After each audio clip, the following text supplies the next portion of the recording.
ఓం శ్రీ సాయిరామ్. 2019 సంవత్సరం అక్టోబర్ నెల సనాతన సారథిలో బ్రహ్మశ్రీ కొల్లూరు సోమశేఖర శాస్త్రి గారించి రాసినటువంటి వచనం తెలుసుకుందాం. సాయిరామ్. వేద పురుష మహాయజ్ఞం జరుగుతున్నటువంటి రోజుల్లో ఒకనాటి సాయంత్రం మోడేకూరు ప్రాచ్య కళాశాల ప్రధానాచార్యులు బ్రహ్మశ్రీ కొల్లూరు సోమశేఖర శాస్త్రి గారు అద్వైత దర్శనమును గురించి ఉపన్యసింపవలసినది. సభా నిర్వాహకులు శాస్త్రి గారిని వేదికపైకి ఆహ్వానించి వారిని సభకు పరిచయం చేశారు. శాస్త్రి గారికి ఉపన్యాసమన్నా శాస్త్ర విషయ విన్యాసమన్నా నల్లేరుపై బండి నడక వంటిది. పెద్ద పెద్ద పండిత సభల్లో సైతం అలవోకగా ఉపన్యసించటం వారికి వెనతో పెట్టిన విద్య. నాడు సోమశేఖర శాస్త్రి గారు శ్రీ సత్యసాయినాథుణ్ణి పరమేశ్వరంగా గ్రహించలేదేమో, వారికి అభివందనం కూడా ఆచరించకుండగానే ప్రసంగం ఆరంభించారు. మొదటి వాక్యం పూర్తి కాకుండానే 6 గ్లాసుల మంచినీళ్ళు తాగారు. అప్పుడు శాస్త్రి గారు సింహాసనం వైపు చూచారు. పూర్ణ దీక్షాపరులైనటువంటి ఆయనకు శ్రీ సత్యసాయినాథుడు కనిపించలేదు. ఆయనకు ఇష్టమైన జగన్మాత గాయత్రీదేవి సాక్షాత్కరించింది. అమ్మా, ఎక్కడున్నావా అంటూ శాస్త్రి గారు వెళ్ళి పాదాభివందనం చేశారు.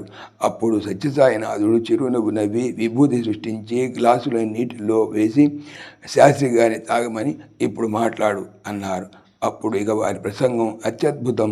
శ్రీ సత్యసాయినాథుడు పరాత్పరుడని, వరి పూర్ణావతారుడని, సర్వదేవతా పురుషోత్తముడని వారు గ్రహించారు. మరుసటి సంవత్సరం పుట్టపర్తిలోని యజ్ఞమునకని కోనసీమ నుంచి వేద పండితులు బయలుదేరారు. ఆ రోజుల్లో రావులపాలెం దగ్గర బ్రిడ్జి లేదు. బొబ్బర్లంక వద్ద లాంచీ ఎక్కి రాజమండ్రిలో దిగాలి. లాంచీలో ప్రయాణిస్తుండగా సోమశేఖర శాస్త్రి గారు మరచెంబు మూత తీసి గోదావరి నీరు పడుతుండగా ఆ మరచెంబు కాస్త గోదావరిలో పడిపోయింది. ఆయన ఎంతగానో విచారించారు. రాజమండ్రిలో లాంచీ దిగి రిక్షాలు ఎక్కారు.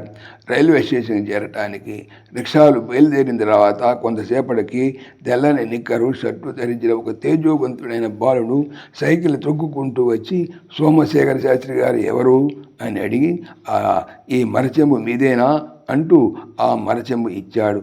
మూతను మరచెంబు బిగిస్తూ, ఇది నా మరచెంబే అన్నారు శాస్త్రి గారు. తల ఎత్తి చూసేసరికి అక్కడ ఎవరూ లేరు. ప్రశాంతి నిలయం చేరిన తర్వాత స్వామి ఆయనతో, సోమశేఖర శాస్త్రి, ఈ మరచెంబు నీకు అందిందా అని అడిగారు.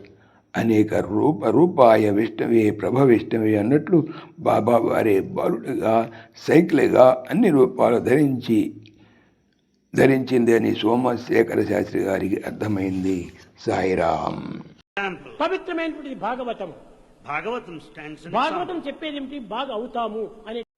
ఓం శ్రీ సాయిరామ్. ఈ ఛానల్కి సంబంధించినటువంటి పూర్తి సమాచారము డిస్క్రిప్షన్లో చూడవచ్చును. సాయిరామ్.